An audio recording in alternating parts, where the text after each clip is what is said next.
Look at the graph of y equals f of x for the function f of x equals x squared. So we're looking at the same one that we had in Exploratory Challenge 1. So will we see a difference in the graph if -2 is used as scale factor instead of 2?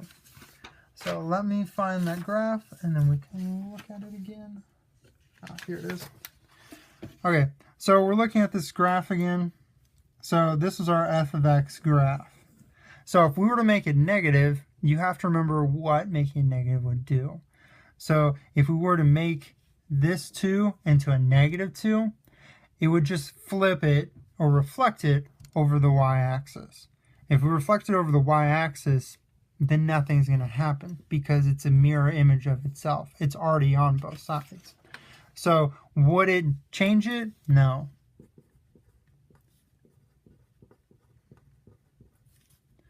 So the reason no, because adding the negative will only reflect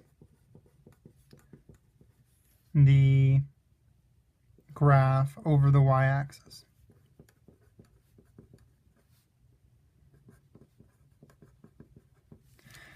So to further kind of go into that, the reason it's not going to work is because the graph is already mirroring itself. So it's a mirror image on both sides.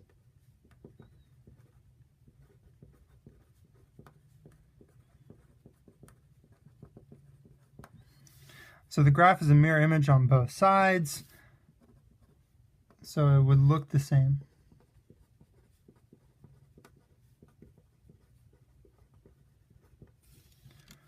So the reflection across the y-axis of the graph x squared is a mirror of itself. So such a reflection or transformation is called a reflection symmetry.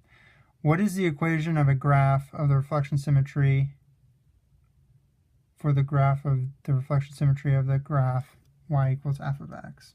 So just for any graph, whatever it is, if you wanted to make a reflection, then what you'd have to do is you just say y equals f of -x. That's all you'd have to say. This negative will recreate the reflection.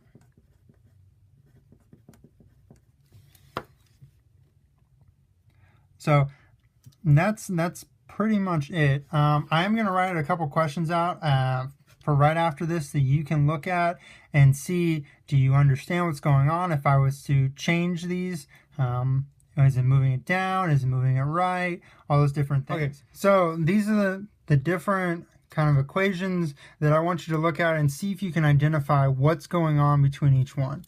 So just look at them, pause the video, write them down, that way you can see and just test yourself, quiz yourself.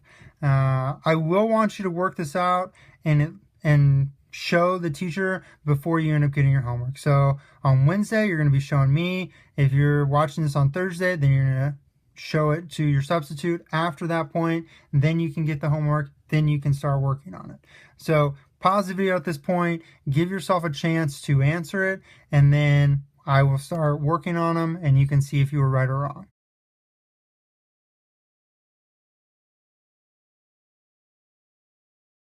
We're going to look at these, kind of break them down. So last time in class, we talked about what is going on inside.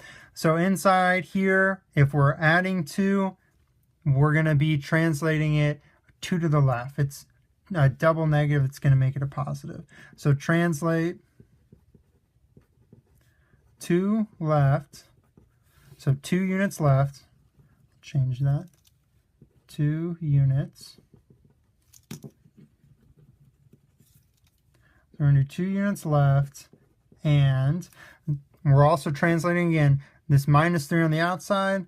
That is going to shift the entire graph down. So we're translating 2 units left and 3 units down. Okay, so far so good. So the next one, h of x. So now we have a negative 2 on the outside. Let's focus on the inside first and all the adding and subtracting. So we're going to translate down, or not down, sorry. This one we're going to be translating, so since the negative 2 to the right, so we're translating right 2 units. Okay, so this 2 out here, that's going to be on the outside, so it's our vertical scaling.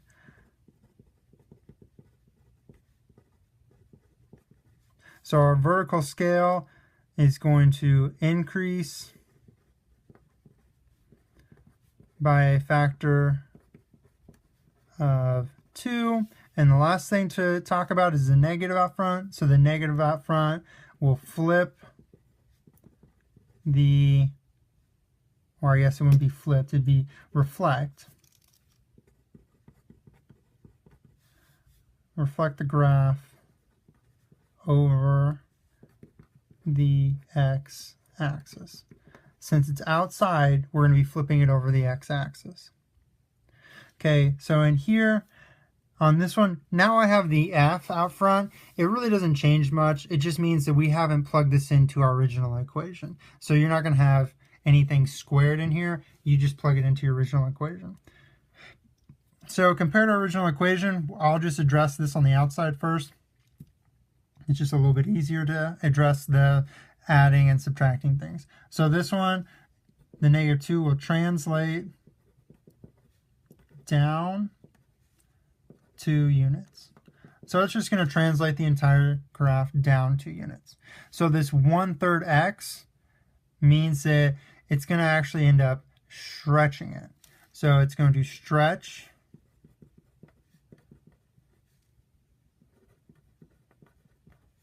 So it's going to stretch the graph by a factor of 3 horizontally. So you're just going to look at the bottom, or the bottom number. So if we're going to stretch the graph by a factor of 3, the 3 comes from right down here on the bottom. So the next one, g of x equals 2 times f of 1/4 x plus 4. So again, I'm just going to work with what's going on the outside first. So the plus 4 is going to translate the graph up 4 units. So it's going to translate the entire graph up 4 units. So if we look, we can work backwards in. It really doesn't matter. This 2 on the outside, that's going to address our vertical scaling. So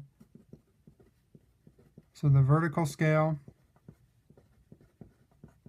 again, is going to increase by a factor of 2. Inside here, it's now 1/4, so the horizontal scale will stretch by 1, or not by 1/4, by a factor of 4.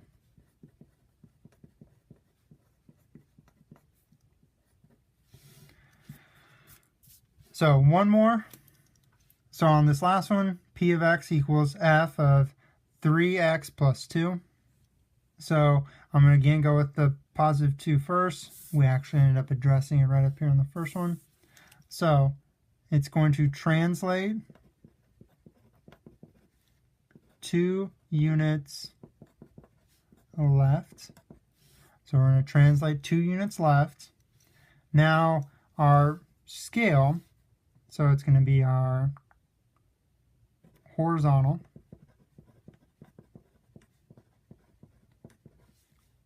is shrunk by a factor of 1/3, because you have to remember it would be 1 over and end up being 1/3.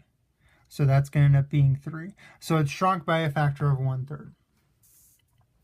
If you're able to do this and move through and see all the different transformations, then really when we're graphing these things, you just really need to know exactly what's going on with the original graph, and then you can just manipulate it based off of that.